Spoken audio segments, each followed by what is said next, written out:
Brilliance Audio presents Notes on a Shipwreck, a story of refugees, borders, and hope, by Davide Enia, translated by Anthony Sugar, performed by P.J. Oakland. On Lampedusa, a fisherman once asked me, "You know what fish has come back? Sea bass." Then he'd lit a cigarette and smoked the whole thing down to the butt in silence.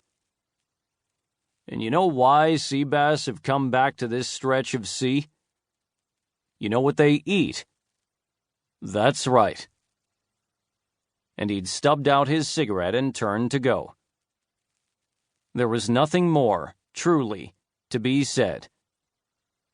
What had stuck with me about Lampedusa were the calluses on the hands of the fishermen. The stories they told of constantly finding dead bodies when they hauled in their nets. "What do you mean, constantly?" And they'd say, "Do you know what constantly means?" Constantly. Scattered refugee boats rusting in the sunlight. Perhaps nowadays the only honest form of testimony left to us. Corrosion, grime, rust of what's happening in this period of history. The islanders' doubts about the meaning of it all.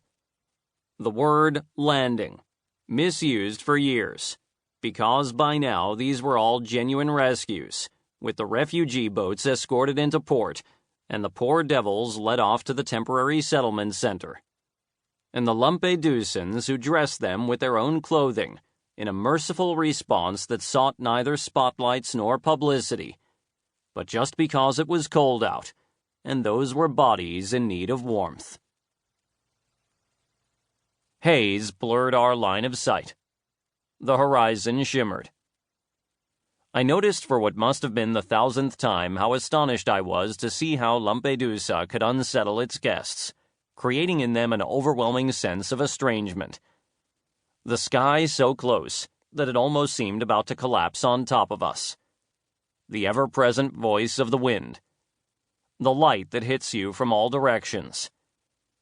And before your eyes, always the sea, the eternal crown of joy and thorns that surrounds everything.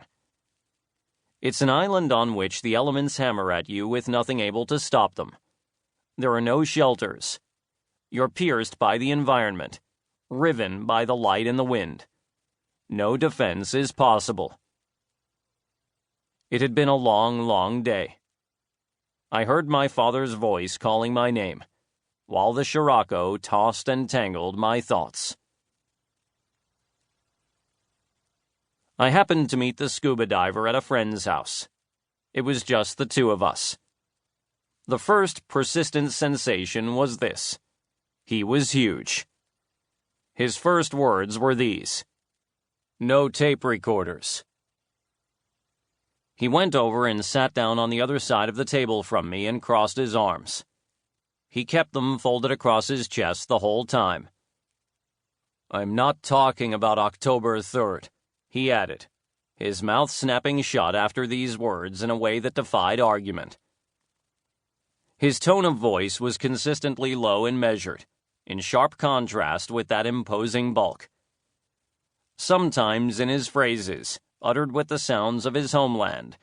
He was born in the mountains of the deepest north of Italy, where the sea is, more than anything else, an abstraction. There also surfaced words from my dialect, Sicilian. The 10 years he'd spent in Sicily for work had left traces upon him. For an instant, the sounds of the South took possession of that gigantic body, dominating him. Then the moment would come to an end and he'd run out of things to say and just stare at me, in all his majesty, like a mountain of the north.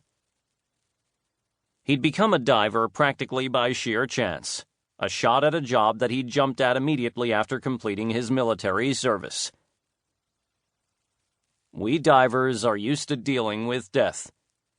From day one, they told us it would be something we'd encounter. They tell us over and over, starting on the first day of training. People die at sea. And it's true. All it takes is a single mistake during a dive, and you die. Miscalculate, and you die. Just expect too much of yourself, and you die. Underwater, death is your constant companion. Always.